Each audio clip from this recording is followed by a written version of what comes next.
Welcome to I and E club. दोस्तों, आप सभी को पता है कि हमारी जूनियर लेवल की सीरीज चल रही है। तो आज हम आपके लिए लाए हैं यूपी टेट 2017 का जूनियर लेवल का पेपर। तो आइए हम चलते हैं अपने पहले क्वेश्चन की तरफ। भारतीय संविधान के किस अनुच्छेद में 6 से 14 आयु वर्ग के बच्चों के लिए निःशुल्क व अनिवार्य शिक्षा का अधिकार शामिल किया गया है? ऑप्शन नंबर फर्स्ट है अनुच्छेद 26, अनुच्छेद 15, थर्ड है अनुच्छेद 45 और फोर्थ है अनुच्छेद 21A। इसका आंसर सही होगा ऑप्शन नंबर फोर्थ 21A। तो वर्ष 2002 में 86वें संविधान संशोधन द्वारा संविधान के अनुच्छेद 21A को जोड़कर प्रारंभिक शिक्षा को नागरिकों का एक मूल अधिकार बना दिया गया था और इसमें 6 से 14 वर्ष के बच्चों के लिए निःशुल्क व अनिवार्य शिक्षा का प्रावधान है। आइए नेक्स्ट क्वेश्चन की तरफ चलते हैं। क्रेस्मर ने व्यक्ति को निम्न में से किस प्रमुख प्रकार में वर्गीकृत किया गया है? ऑप्शन नंबर फर्स्ट है कृशकाय या दुर्बल, सेकेंड है सुडोलकाय, थर्ड है गोलकाय और फोर्थ है ये सभी। तो हमारा ऑप्शन नंबर सही होगा फोर्थ। क्रेस्मर ने व्यक्ति को 3 प्रकारों में वर्गीकृत किया था। पहला क्या था? अस्थिक या लेप्टोसोमिक, हम कह सकते हैं पतली, छोटा या कमज़ोर जो भी है। और दूसरा एथलेटिक, जिसमें बड़े और अस्थिर लोग आते हैं। और पिएनाइक, जिसमें सब्जी या वसा खाने वाले लोग आते हैं। तो हमारा जो ऑप्शन नंबर सही होगा वो होगा फोर्थ, ये सभी। तो कृशकाय, सुडोलकाय और गोलकाय, ये सभी लोग इसी में आ जाएंगे। चलिए अब थर्ड क्वेश्चन की तरफ चलते हैं। थर्ड क्वेश्चन है टीईटी का उद्देश्य निम्न में से किसका मापन है? ऑप्शन नंबर फर्स्ट है बौद्धिक क्षमता, सेकेंड अभिक्षमता, थर्ड अभिवृत्ति और फोर्थ है मूल्य। तो हमारा सही होगा ऑप्शन नंबर सेकेंड अभिक्षमता। तो हम ये सभी पता है हमें कि टीटी का उद्देश्य अभिक्षमता का मापन करना होता है। इसका अर्थ ये होता है कि किसी विशेष विषय या क्षेत्र में ज्ञान, अभिरुचि, कौशलता ये सब विकसित करने की क्षमता से होता है, मतलब क्षमता कितनी है। तो ये किसी विषय में ज्ञान हासिल करने की अंतःशक्ति है जो हमारे अंदर निहित होती है। और इसमें होता है क्या, इसमें शिक्षक छात्र की अभिक्षमता को भी आसानी से समझ सकता है, इसलिए ये यूजफुल होती है। हमारा नेक्स्ट क्वेश्चन है क्वेश्चन नंबर फोर्थ। संघनन का सिद्धांत निम्न में से किसकी व्याख्या करता है? फर्स्ट ऑप्शन है अधिगम, सेकेंड है स्मृति, थर्ड है अभिप्रेरणा और फोर्थ है सृजनात्मकता। इसका आंसर नंबर सही होगा सेकेंड। संघनन का सिद्धांत स्मृति की व्याख्या करता है। तो जो मेमोरी समेकन प्रक्रियाओं का एक वर्ग है।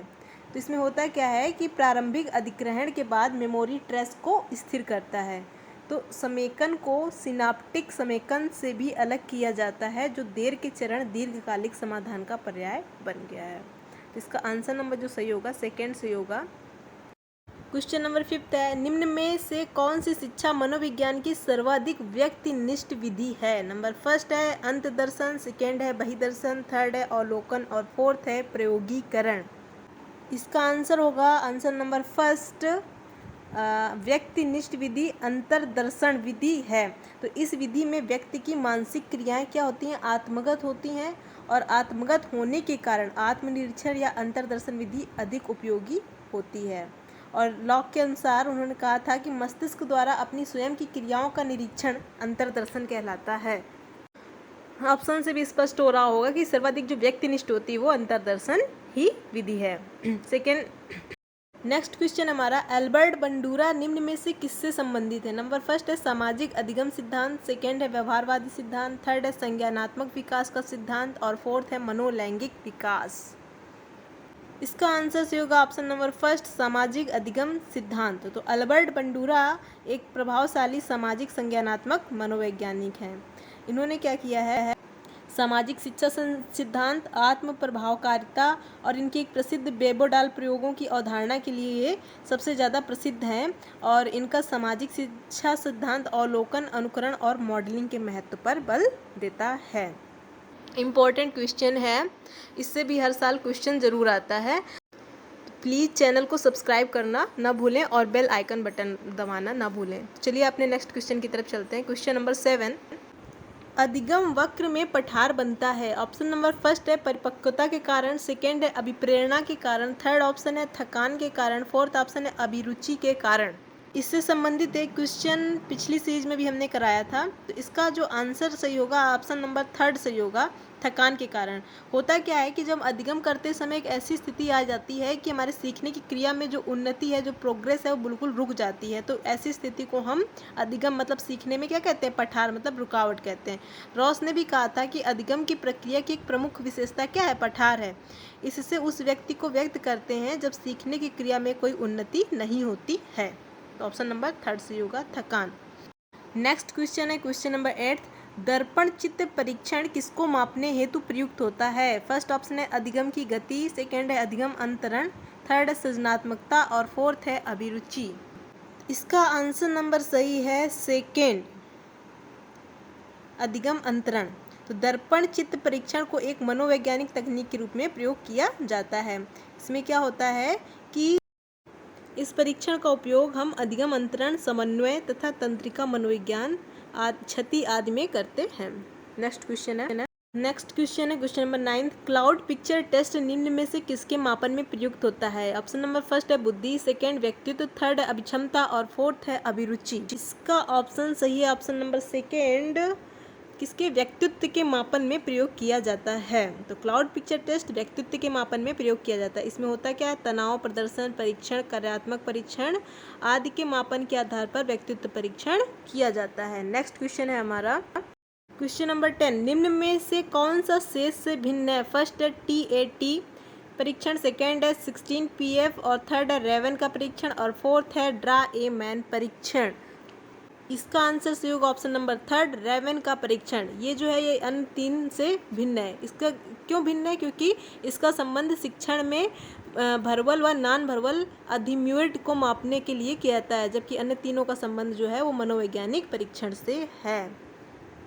नेक्स्ट क्वेश्चन है, सूझ या अंतर्दृष्टि के सिद्धांत का प्रतिपादन किसने किया है। ऑप्शन नंबर फर्स्ट है थॉर्नडाइक, सेकेंड है गेस्टाल्टवादी मनोवैज्ञानिक और थर्ड है हेगार्टी और फोर्थ है स्किनर। इसका आंसर सही है ऑप्शन नंबर सेकेंड, सूझ या अंतर्दृष्टि के सिद्धांत का प्रतिपादन गेस्टाल्टवादी मनोवैज्ञानिकों ने किया था। सीखने का सबसे व्यवस्थित और पूर्ण उपचार कोफ्फा के गेस्टाल्ट मनोविज्ञान के सिद्धांत 1935 में पाया गया था। और जो क्वेश्चन नंबर 11 है, आप माध्यिका स्वयं निकालेंगे और कमेंट बॉक्स में इसका आंसर बताएंगे। नेक्स्ट है, मैकडूगल के अनुसार प्रत्येक मूल प्रवृत्ति से संबंध होता है। नंबर फर्स्ट है संज्ञान, सेकेंड है संवेग, थर्ड है संवेदना और फोर्थ है चिंतन। इसका ऑप्शन नंबर सही है सेकेंड, संवेग। विलियम मैकडूगल के अनुसार मानव विकास और व्यवहार केवल किसी स्थिति के प्रति प्रतिक्रिया नहीं है, बल्कि वह अन्य बलों से प्रभावित होता है। अतः संज्ञान, संवेदना, चिंतन सभी संवेग से संबंध हैं। इन्होंने सामाजिक प्रतिक्रिया विकसित करने तथा लक्ष्यीकरण को लक्ष्य बनाने में वृत्ति के महत्व के बारे में बताया। नेक्स्ट क्वेश्चन है पूर्व अनुभव के आधार पर संवेदना को अर्थ प्रदान करना कहलाता है। ऑप्शन नंबर फर्स्ट है संवेदना, सेकेंड है प्रत्यक्ष ज्ञान, थर्ड है अभिप्रेरणा और फोर्थ है कल्पना। ऑप्शन नंबर सही होगा सेकेंड, प्रत्यक्ष ज्ञान। तो पूर्व अनुभव के आधार पर संवेदना प्रकट करना अथवा उसके अर्थ प्रदान करने को हम प्रत्यक्ष ज्ञान कहते हैं, प्रत्यक्ष ज्ञान। और क्वेश्चन नंबर 15 है, 5 वर्ष के मोहन की मानसिक आयु 8 वर्ष है, उसकी बुद्धि लब्धि कितनी है। ऑप्शन है 150, सेकेंड 160, थर्ड है 140 और फोर्थ है 135। तो बुद्धि लब्धि ज्ञात करने का एक फार्मूला होता है, बुद्धि लब्धि बराबर मानसिक आयु बटे तैथिक आयु या वास्तविक आयु इंटू 100।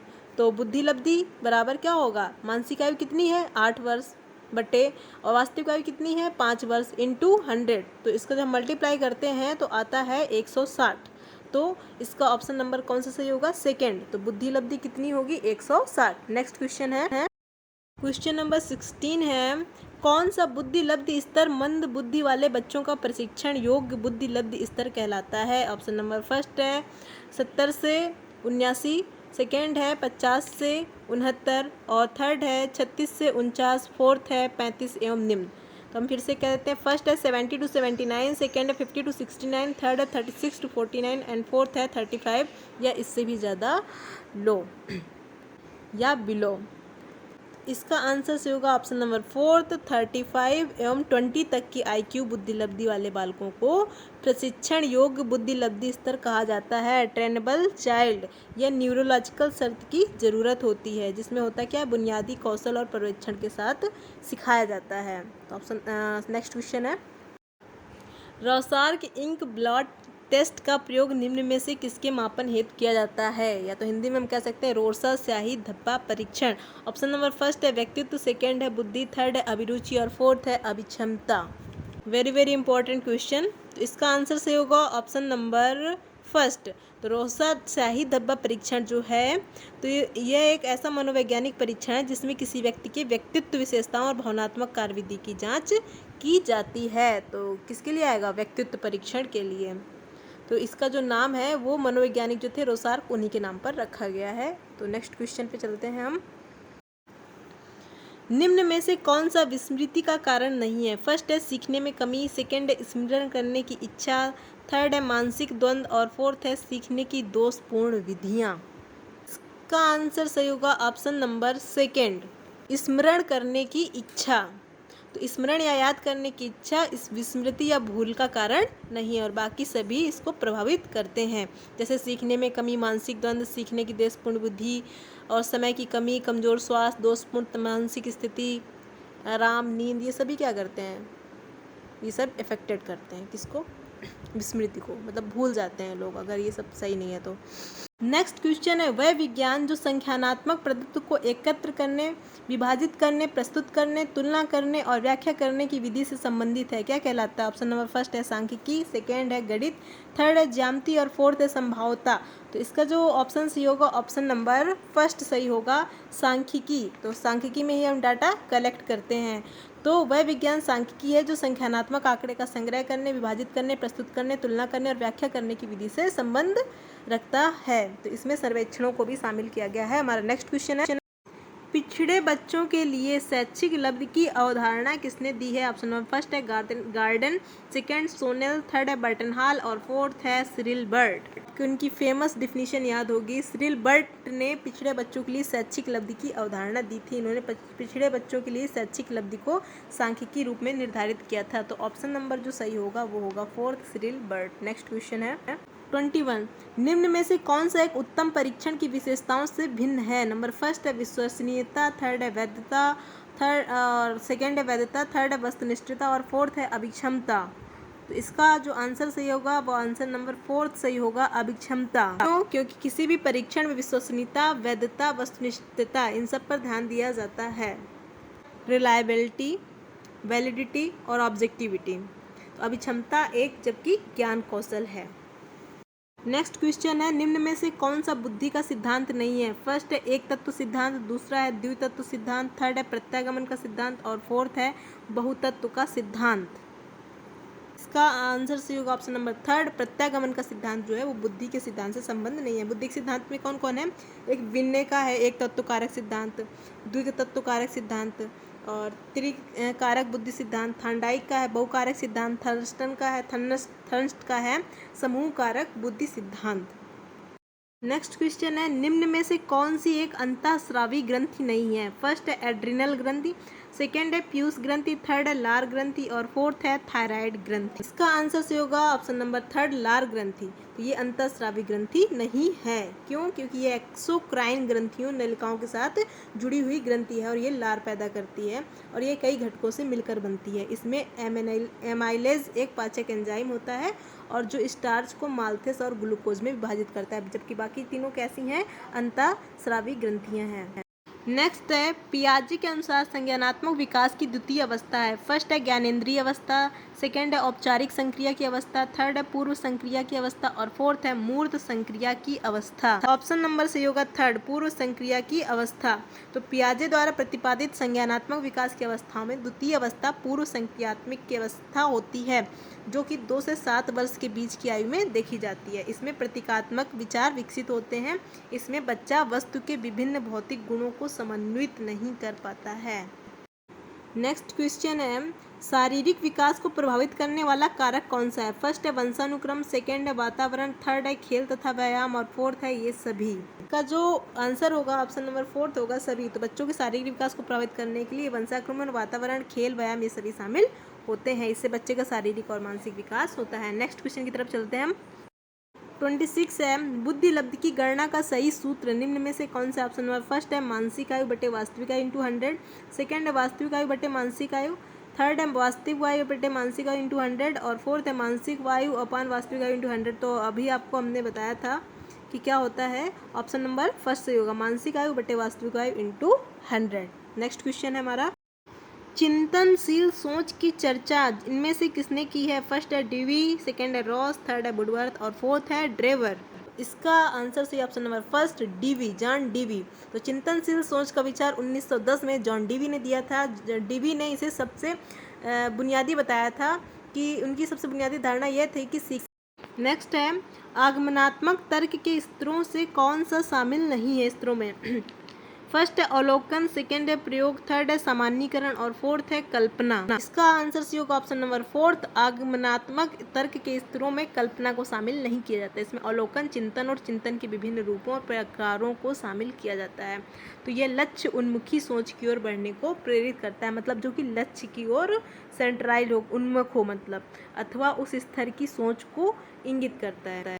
नेक्स्ट क्वेश्चन हमारा क्वेश्चन नंबर 29, सीखी गई बात को धारण करने और पुनः स्मरण करने में असफल होना क्या है? विस्मरण है, सेकंड है स्मरण है, थर्ड है धारण है और फोर्थ है चिंतन है। इसका आंसर जो सही होगा ऑप्शन नंबर फर्स्ट से होगा, विस्मरण है। तो सीखी गई बात को धारण करने और पुनः स्मरण करने में असफल होने को विस्मरण कहा जाता है और यह याद की कमी को शो करता है या व्यक्त करता है। नेक्स्ट क्वेश्चन हमारा लास्ट क्वेश्चन है जो कि आज का, मूल प्रवृत्ति की एक प्रमुख विशेषता है जो पाई जाती है। फर्स्ट केवल मनुष्यों में, सेकंड केवल बिल्लियों तथा चूहों में, थर्ड है सभी प्राणियों में तथा यह जन्मजात व प्राकृतिक होती है और फोर्थ है केवल कलाकारों में। इसका आंसर कौन सा होगा? आंसर ऑप्शन नंबर थर्ड, सभी प्राणियों में तथा यह जन्मजात व प्राकृतिक होती है। मूल प्रवृत्तियां तो सभी में होती हैं, भूख लगना, डर लगना, ये सभी क्या है? मूल प्रवृत्तियां ही हैं। तो मूल प्रवृत्ति सभी प्राणियों में पाई जाती है जो जन्मजात व प्राकृतिक रूप से प्राप्त होती है। इसमें परिवर्तन जो है वो समाज व वातावरण के प्रभाव से भी होता है और जो बाद में भी होता है। आज की सीरीज कैसी रही कमेंट बॉक्स में कमेंट करें और चैनल को लाइक, शेयर और सब्सक्राइब करना ना भूलें। Thank you. Press the bell icon button and subscribe the channel. Thank you for watching this channel.